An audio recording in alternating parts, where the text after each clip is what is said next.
try not to get so caught up with all the things that could be happening, and instead focus on the things that you can control and work to control those.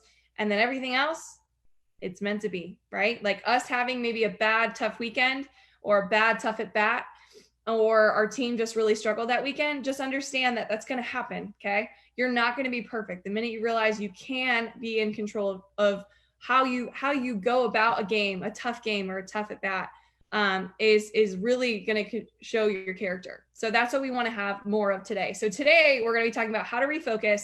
Maybe if you had a tough weekend. Okay. And by the way, those of you who had phenomenal weekends, I still hope you pay attention, because we're not always going to hit 4 for 4. We're not always going to hit 700 in a weekend. We're going to have some tough weekends. So this may be an episode you want to archive so that you can whip it out and get back into some mental shape when you play again.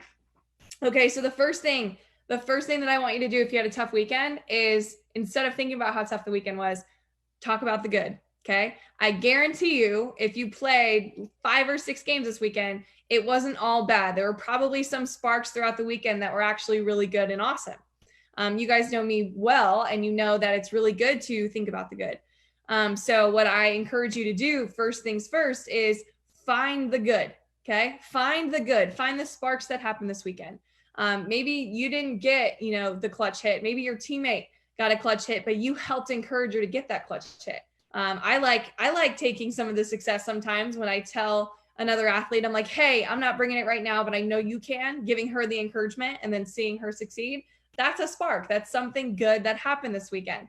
Find the good. Find the good. I would say, spend maybe 10 minutes writing down the good things that happened this weekend. So that can be good things that you did. If you were a fantastic teammate this weekend, even though you were struggling in the box, you were a phenomenal teammate. That is definitely something that's good. So the little sparks from this weekend, maybe you had, a bad at bats throughout the weekend, but you did such a good job on defense. You made a diving play this weekend. Sometimes it's hard to recollect. I don't know if that's the word that I was thinking of.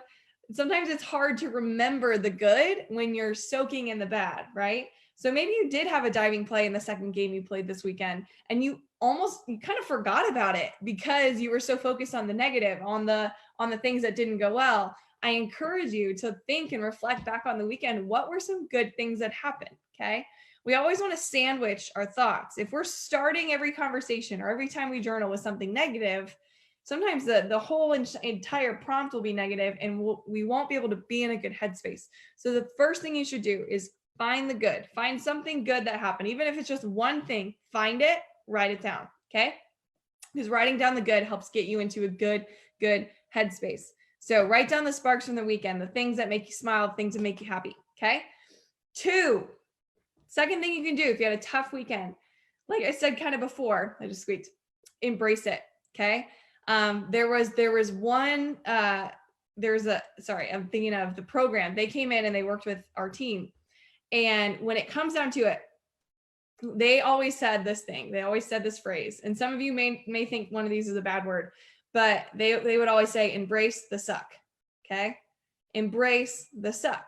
Because when you can start embracing it and realizing that it's necessary to suck in order to learn from our mistakes and become better versions of us, as soon as you can embrace it, it's not as bad. Okay. It's not as bad. So if you had a terrible weekend, and let's be honest, like sometimes we just do. Okay. Sometimes we have bad weekends and they're part of our DNA. You have to have the bad, and you have to have the bad to realize how good the good can be. Am I right? Am I right? Give me some hearts, give me some hands if that makes sense to you. So realize sometimes it has to get bad before it gets better. But as soon as you can embrace the suck, and as soon as you can embrace the fact that bad weekends are necessary for us to succeed, as long as we can learn from those mistakes that we made, we're going to be in a good place. Okay. We're going to be in a good place. So embrace it. All right. Next thing, number 3. This is supposed to be the last thing that I'm going to say, but I'm going to give you a bonus one anyway. Reflect on specific at-bats or plays on defense that could have gone better. Okay. So reflect on those moments that could have gone better, because if those bad things happen and you don't, after the game kind of reflect on, okay, what could have made that at-bat better? You're not exactly learning from your mistakes. Okay. You're not exactly learning from how those mistakes can actually make you better. So let's say that you struck out on a changeup in one of your at-bats, okay? I'm not saying that you need to reflect in a journal directly after the at-bat. You have the rest of the game to focus on, right? But after the game, I encourage you to go over that at-bat and to write down what went into it. So a lot of times right after a game, you can pretty much remember, how many pitches you got in an at-bat, or which pitch you hit really well, or what part of the plate it was on, where you got specific hits, maybe how you struck out. So let's say you struck out on a changeup in your second at-bat of a game, and you're going over it in your journal. You're writing it down. What was the count when I got that changeup? It's really, really important to know that if you, let's say, got a changeup twice in that at bat, maybe it's because you swung at the first one. Think about this. If you swing at a changeup and you look kind of silly, you can kind of predict what pitch you're probably going to get again, right? Is a changeup. Okay. So if you can start reflecting on your at bats and maybe what went wrong, I swung at 2 changeups in that at bat and I struck out on a changeup. Well, maybe the next time, if you swing at a changeup early in the count and maybe look kind of silly, maybe you can start anticipating you're probably going to get another changeup again, and to look for it and be ready for it the next time that you get it. Okay. So understand that in order to hit the changeup, first of all, in order to hit it, you probably need to be able to take it. So I'm giving you some tips on changeups, but in reality, this goes for any type of pitch. If maybe you're not great at changeups, or maybe you're not great at rise balls, the best way to eventually hit those pitches is to be able to take the pitch. Okay. As crazy as it might sound, if you're not very good at hitting the changeup, get really good at taking the changeup. Because if you can get really good at taking the changeup, that means you're seeing it early. And by taking it, you're practicing your timing on it. So if you do feel good and comfortable and something's coming, a changeup, then you'd be able to hit it. Okay. So that's my tip for being able to hit changeups better. I was not planning on talking about that today in the live, but you never know what's going to come out of my mouth. But that's one thing I wanted you guys to reflect on, is reflect on the at-bats that didn't go well, because you can likely figure out what you can do different in the next at-bat that you get. Okay. So let's talk defensively. So let's say you made a really bad defensive play. Let's say you're playing shortstop, and there are a couple backhands that you really struggled with, like your form wasn't right, your footwork wasn't right, and you made a couple mistakes this weekend on defense. Okay. Like I said, they're bound to happen sometimes, but it's good to reflect on it so you know what to work on the next week. So think about this. You made some bad backhand plays, your footwork wasn't right, it just wasn't good. You now know the recipe that you should go into this week thinking and focusing on. Okay. So when it comes down to it, if you don't practice the backhands from now, realizing that your backhands weren't good this weekend, and next week when you have to play again, the odds of you making some mistakes, some recurring mistakes, are very high. Okay. So recurring mistakes, we don't want those. We want to be able to hit the nail on the head, realize, okay, I made mistakes with backhands. That's got to be my main focus this week. And that's where most of my attention on defense is going to go, is on backhands. So realize that whatever mistake that you made this past weekend in your tournament, like, that mistake happened, and it cannot happen again if you practice on whatever that mistake was. So backhands, for example, on defense, if you struggled with it, that better be your main focus. And by the way, if y'all don't think you know how to work on backhands from home, YouTube is one of the most powerful things ever. YouTube. Okay. YouTube, or simply coaches that have drills out there. I'll tell you, Morgan Stewart has tons and tons of backhand drills. If you guys want to look her up, she has her own defense academy, defense club. So y'all need to get on that train if you want to work on your backhands. But when it comes to anything, if you struggled with one specific thing, if you struggled with changeups, if you struggled with rise balls, if you struggled with whatever it was that you may have struggled with, YouTube can tell you all the things that you can work on with that specific thing. But you won't be able to know what that is unless you reflect on it. So I'm taking a long time to talk to you about the third most important thing to do to refocus after a tough weekend. Reflect on the at-bats, okay?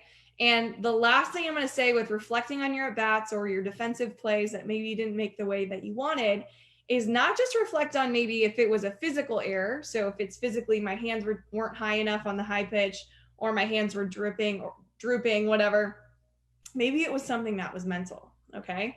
Maybe it was something that you made a couple mistakes in a row, and then they kind of just like tornadoed down, and they just kept happening. If that was you, if that happened to you, first of all, embrace the fact that these things happen. Okay. There's going to be games where you go 0 for 4. Okay. It's just fact. Like there's going to be tons of games. I remember going almost a whole weekend without a single hit. I went, and I've reflected on this game before, but when I played at Georgia, I think it was my senior year. I'm pretty sure it was my senior year. I was hitting around 400 at the time and I didn't know it. And then all of a sudden on the Jumbotron, it says I was hitting 400. And then I didn't get a hit my first at bat. And I saw my batting average go from 400 to like 398 or something. And like seeing that transition kind of like baffled me. And so I was just like, I was trying the next at bat. I was like, I need to get back to 400. I need to get back to 400. So I need to get a hit. Didn't get a hit. Next at bat, I said the same thing. I need to get a hit. I need to get back to 400. I need to get back to 400. And me having that mentality, never got a hit. So do you guys see how the outcome that I wanted, which was to get to a 400 batting average, it depleted anything that I had inside me? That was the main reason why I stunk that weekend. So maybe you struggling this weekend had nothing to do with your physical swing. Like I can tell you what I was hitting 400. I had the best swing I've ever had. Okay. So it wasn't my swing that made me struggle that weekend. It was all this. It was this I put pressure on myself when I didn't have to.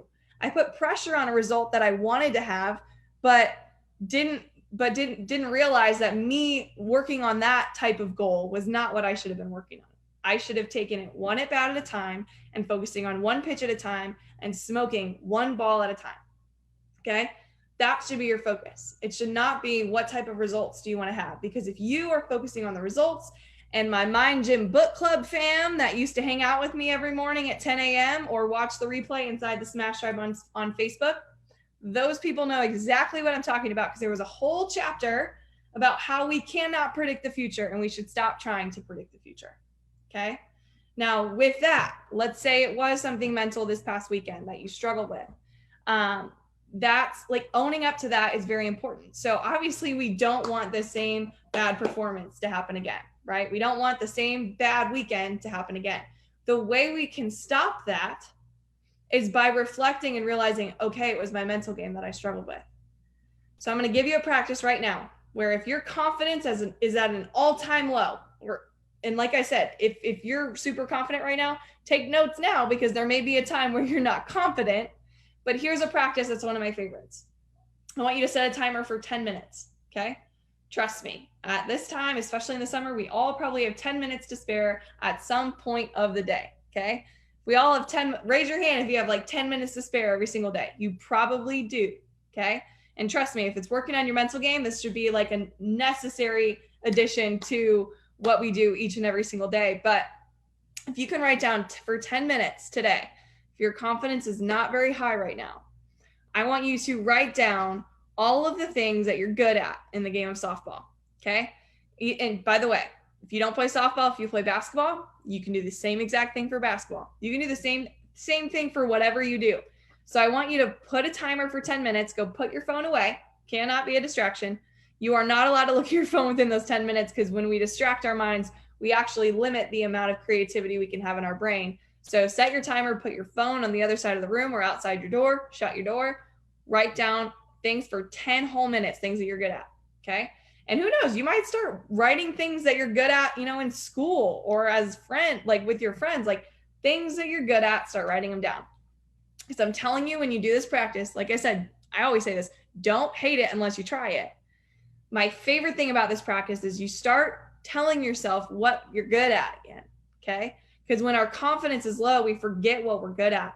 So this is actually a practice that I have inside my $7 Goal Smasher course. So if you head to ashleybetraining.com, you can actually see the entire course. There are 14 different ways that you can gain confidence. This is one of the ways. But if you set a timer for 10 minutes and you start writing down all the things that you're good at, just imagine how, like, if you are low in confidence right now, do this as soon as I'm done with this live. And trust me, as soon as you do it, you're going to feel better. Write down all the things that you're good at, because then you start telling yourself, okay, I'm not as bad as I thought I was. I'm really not. Like, even though I struck out a million times this weekend, even though I did not do well offensively or defensively this weekend, I'm still really good at what I do. Okay. And if you can say that, it's not cockiness. It's simply believing in all the things that you've practiced your whole life. You're all like, it's just you believing in your abilities. So here's the deal. The way you believe in your abilities is you remind yourself of how good you are at it. Okay. So maybe you didn't do well this weekend and it was something that was mental. Do this practice. Okay. Remind yourself that you are dang good at this game. You would not be here wanting to learn more about softball, sitting here on this live with me, if you did not want to get better at the game. Okay. I firmly believe that you guys are here for a reason. You're here to get better. Now, that does not mean that you are not good at all. Like, it actually probably means that you're really good and you're eager to learn more, which means you're above most people out there in the game of softball. Most people out there in the game of softball, they want the quick fix. Okay. They want the drill that's going to make me hit 400. Okay. I'm telling you right now, there's no drill that's going to make you hit 400. Nope. There's not. There is a drill that can help you with keeping your hands high. There's a drill to help you use your legs more, but simply using your legs more is not what makes you a 400 hitter. You becoming a 400 hitter requires you to be very confident in the swing that you currently have and also have a pretty good swing. Okay. Like, you need to be at a specific place at contact. And I talk about contact point. I actually have an entire live about contact point on my YouTube channel. So if you want to know what the best hitters look like at contact, go to YouTube and watch it. But the best hitters, they're all in one place at contact when it comes down to it. So knowing what that is, go to my YouTube channel to see it. But anyway, great hitters, they have a great swing. They know where they're supposed to be at contact. Okay. They know how to get there fast. That's what a great swing looks like. And I can preach about that all day, but that's not why I'm here today. But they're good at that. And they believe in that swing 100%. I talk about Hunter Pence all the time. You guys know who Hunter Pence is? He plays for the Astros, I believe. No, or the Orioles. One of the two. I don't know. But he has like the wackiest swing I've like ever seen in my life. But he's playing in the MLB, fam. Like, he's playing in the MLB because he's pretty dang good. Okay. So even though he doesn't have the most beautiful swing in the world, he doesn't. He is at that contact point that all the great hitters are. I will tell you that. He does have a good contact point. But here's the deal. He has this ugly swing, but he believes in that swing no matter what. Okay. And his hitting coach has probably done the exact thing he's supposed to and let him do his thing. Okay. Because his thing is working as long as he believes in it. Okay. This is why sports psychologists are like so huge. Like Hannah Huseman, one of my favorite people I follow on Instagram. Every single Monday, she comes out with basically limiting beliefs that you could have about yourself and how to change those. But seriously, sports psychology is huge. It's like half of the game, if you think about it. So really reflect, I've talked about this for forever now, but reflecting on the specific at bats, really think about it. Like, were you super early? Were you super late? If those were the type of things that were happening with you, those were physical things that you can work on this week. That's your roadmap. But if the reason why you weren't successful was because you were very distracted by the people in the stands, or the umpire behind you was very distracting, he made a really bad play and you let him take all your energy. Just in Time Baseball said softball church. Thanks, man. Or maybe you were too focused on the pitcher. Like, let's say your version of Monica Abbott's on the mound. She's super tall, super scary, and your main focus was her, and you forgot what you were capable inside. That's not a physical mistake. That's mental, right? That's something that we can fix mentally by focusing on the things that we can control, not focusing on the things that other people can control. All right. So I hope that makes sense with you. So if it was something mental, really reflect on what it was that limited you. So maybe if you can reflect on some of the bad at bats, were you focusing too much on things you couldn't control? Were you focusing on the other team or the umpire or the people in the stands that were yelling at you? If you were focusing on those things and you can realize, okay, my mistakes were not physical, they were mental. Here's the deal. You're in control of your thoughts. So this week, yes, go hit a little bit. Okay. Because the best way to get out of a slump is to keep hitting. Okay. But while you're hitting, give yourself some mental challenges. Give yourself challenges to where you have to beat the clock, or you have to beat an opponent, or you have to beat your hitting coach. I have athletes, every time I work with them, we do some sort of a challenge against each other at the very end, because basically it's you versus someone else, but you have to focus on you to succeed. Okay? So play some mental challenges. One of my favorite challenges, if you guys like to hit and do some challenges, is if you're against somebody else, you could just take 5 swings, okay? Either one person gets a win at the end of the swing. So let's say you have a target. So if you have an open field, put a bow net into the middle of the field and just hit off of a tee. If you hit the target, you get a point. And let's say each of us gets 5 swings. The person with the most points at the end wins. And then if you're tied by the end, you guys just fight it off, like one at a time. If someone gets it and someone doesn't, that's the winner. So find ways to mentally challenge yourself. And by the way, to recover from any sort of tough weekend, it takes action. Okay.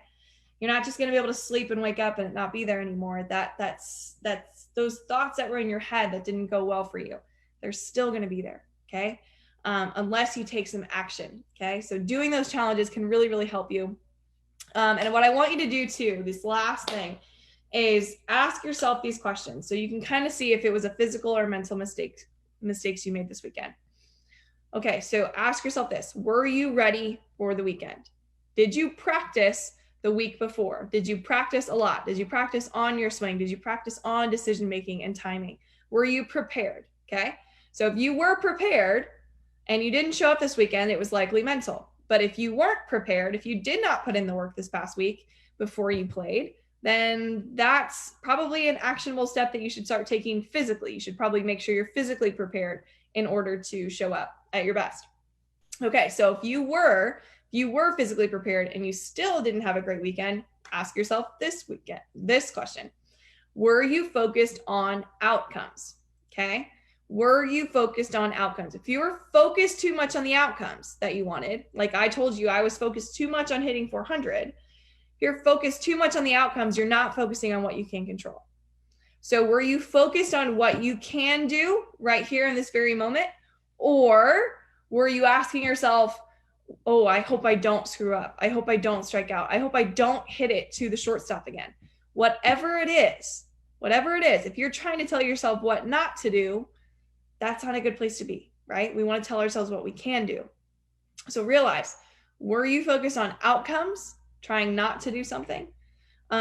Which were you trying to get a double when all you really needed was just a base hit, just a simple base hit? Were you focused on scoring runners too much to where you got a little bit too big and you weren't focused on just hitting it hard through the infield? Were our outcomes too big? Should we zone in? You probably should. We probably should zone in on some simple things to do instead of trying to hit a home run when we've, struck out 4 times in a row. It's not the way to get out of a slump, is it? Nope. Just one simple hit at a time. Okay. So I'm going to tell you this right now. As soon as you start honoring the struggle, as soon as you start honoring the fact that you're not always going to be perfect and that you need the bad days in order to realize how good the good days can be, that's when you win. Okay. So try your best not to focus so much on the negativity that it eats us up and then we continue to just spiral. Realize that the struggle is supposed to happen. The failures are supposed to happen. They're supposed to happen in order for you to figure out where you can be to succeed. I actually just looked at a quote. Oh, I think I lost it. Dang it. There was a Michael Jordan quote I really like. I actually put it on Instagram the other day, and it's one of the best. And I'm going to repeat it because it's actually one that I repeat a lot, but it's like one of the absolute best quotes ever. Okay, so this is Michael Jordan. I would tell players to relax and never think about what's at stake. Okay, so like if you don't do something, this could happen. So he said, never think about what's at stake. Just think about the basketball game. So just think about the softball game. If you start to think about who is going to win the championship, you've lost your focus. Because the winners come from being in the present. The winners come from making the most of every situation that they're currently in. Okay? So I will read this one more time before I sign off. Michael Jordan said, I would tell players to relax and to never think about what's at stake. Just think about the basketball game. if you start to think about who is going to win the championship, you've lost your focus. So are we focusing too far in the future? Are we focused too much on outcomes that we forget that what we do right now matters? If you are in that place, trust me, it takes some work, but you're going to get out of this funk. And if this was one of the worst weekends you've ever played in your life, just realize it's in the past. Okay? Past is in the past. We have to learn from the mistakes we made, but good thing that weekend's never going to happen again. It's in the past. This weekend is a new opportunity. This weekend is a brand new opportunity for you to show up at your best and to make the most of it. You are in control of it. You're in control of how you go into this next weekend. Let's make sure we don't do any of those things that didn't work last weekend. We only stick with the things that worked and we work up from there. All right. So with that, if you guys are struggling with your confidence right now, I have built a course for you. There are 14 different ways inside this course to gain your confidence. And yes, I know, like earlier I was talking about the quick fix. It's not going to be an automatic, you do one of these, you're automatically going to be the most confident you've ever been.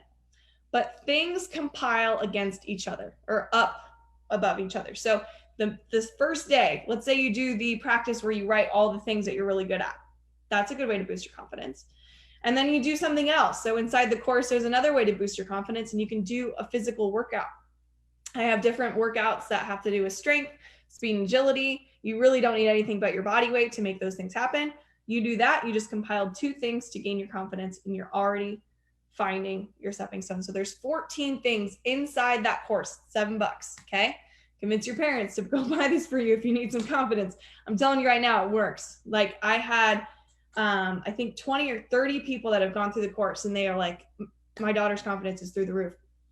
Here's the deal. You have the course when you buy it, you have it forever as well. So let's say you're then in a slump a year from now, you'll still have this course to where you can go back, work on some of these practices to gain your confidence. So if it's tough to find confidence right now, there are things to help you gain it. And there are 14 of my favorite ways inside there. I gave you one of the practices today to help you gain your confidence. If this is something that is going to help you, or it does help you, or maybe this live is like, oh my gosh, like this spoke to me, please share this. Like, please share it, because I'm telling you right now, you're not always going to have perfect weekends. Your teammates aren't always going to have perfect weekends. And what you need might be this conversation that we had today. So if this kind of spoke to you on a level to where you're like, I need to remember this, make sure you save it. Okay. First of all, save this so you can go back to it and really think about it and process some of the things that may have happened this weekend where you can get better. But that's why I do this every single Monday. I hang out with you guys. I share with you some of the things that really worked for me as a player, and that worked for some of my athletes that I work with now. I'm so stoked for 2 of my athletes to hit grand slams this weekend. I'm still so proud of them. It's so awesome. And I love that they texted me like the night of, and they're like, Ashley, I just hit a grand slam. Coolest thing ever. Coolest thing ever. They worked so hard on their physical game and their mental game this past week that it's I love it. I love seeing all the hard work that you put into your game really just take flight and go with you. So I'm telling you right now, if you did not have a good weekend this past weekend, weekends in the past, this whole weekend, you can have one of the best weekends of your life. That's the thing about softball. You can have one of the best weekends of your life this upcoming weekend, but you have to be in the right headspace to make that happen. So hopefully these practices today will help you get there. And this can be one of the best weekends you've ever had before. All right. With that, I am signing off. Thank you for everyone who tuned in today and hung out with me. I will see you guys same time, same place next Monday. Happy rest of your Monday. Go enjoy the beautiful weather if you have it, just like me today. Bye.